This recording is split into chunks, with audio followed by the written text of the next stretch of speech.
issues. But let's go back to you making $1 million at 23 years old.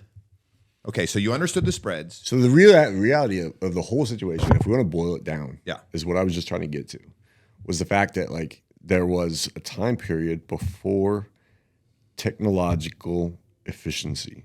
Before the algorithms took over. Right. Right now, if you go on and you want to buy any commodity anywhere in the world, you don't have to pick up the phone. You can get on your computer and it's the mouse click away. And it's that single click of a mouse that turned my job into no job. Because before that was a time period where somebody had to get on the phone from England or China or anywhere. Saudi Arabia, where they wanted to buy oil, gas, any type of commodity. And they had to pick up the phone. They had to dial the numbers. They had to wait for it to ring. They had to wait for the guy to pick up the phone. They had to talk to the guy, tell him what he wanted. Then the guy had to write down what he wanted. Then that guy had to give the ticket of what the guy wanted to another guy. Then that guy had to bid and offer what he wanted. And the guy who bid and offer had to get accepted by somebody else in the pit.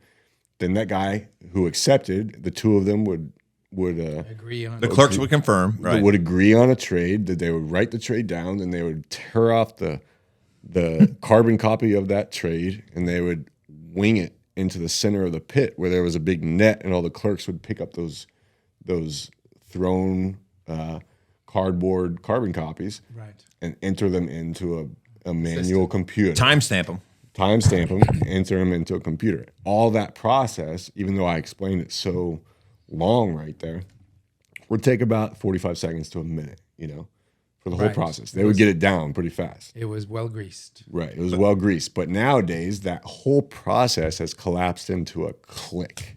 Right. So your leverage was gone.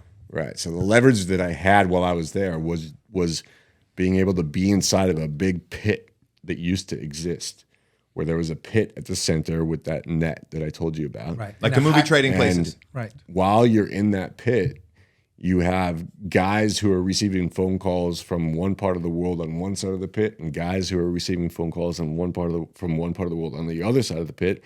And the market is moving how it moves indiscriminately. But all these guys are trying to make trades based on how they think the market's going to move, and nobody's freaking psychic, really. I don't know. Experience. That could be argued. Except for Sandy. Except for people like Sandy and Mark or whatever. But Wheel. Yeah. There was a few guys down there who had definitely an edge with their abilities. Well, my whole life, I've been accused of being very smart, just like Fred. Going down there, I saw what real smartness was. And I realized... how did you end up there? I knew somebody. Who do you know? Yeah, it's exactly how it was. Yeah.